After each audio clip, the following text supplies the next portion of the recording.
Okay, so I have sewn some things together and we are ready to move on. And a few things I'll tell you about where we're at now. So I sewed the side seams, and this is how the inside looks, nice and tidy. And I sewed the straps on.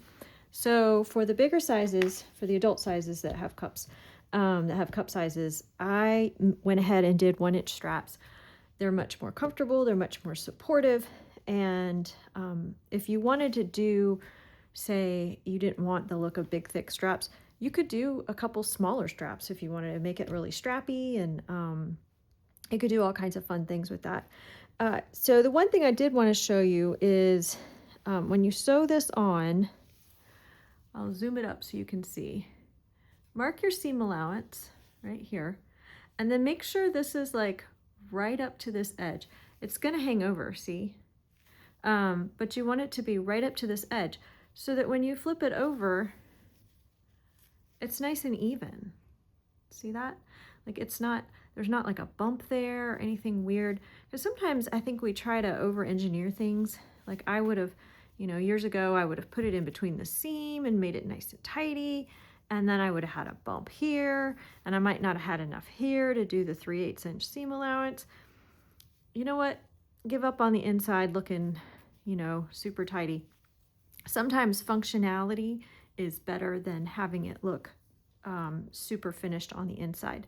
And I think we sometimes get overburdened by it has to look, perfect on the inside and the outside. Nobody sees the inside. And especially if you're putting appliques and stuff on there, there's going to be crazy stitching and, and then the dancers put, fashion glue on the inside of it. So don't worry about that. You want it to look good from the outside. That's the key. Okay. So once we sew all of that together, then we got to get the bottom together.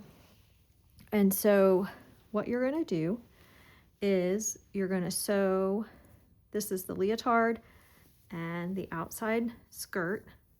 I'll line up the center seams there and put the elastic in the back, just like that. So it goes in both. You just put the elastic in them together. And then I zigzag these together before I serge it because I don't want these shifting around and missing one by accident. And if you zigzag really close to the edge, when you serge it, you just clip that stitching, and then you still have all the stretch of a serger stitch, but the security of a basting stitch. So once we get that done, we're just gonna sew this on here like that, and then finish putting elastic in. And then I'll come back and show you what's next.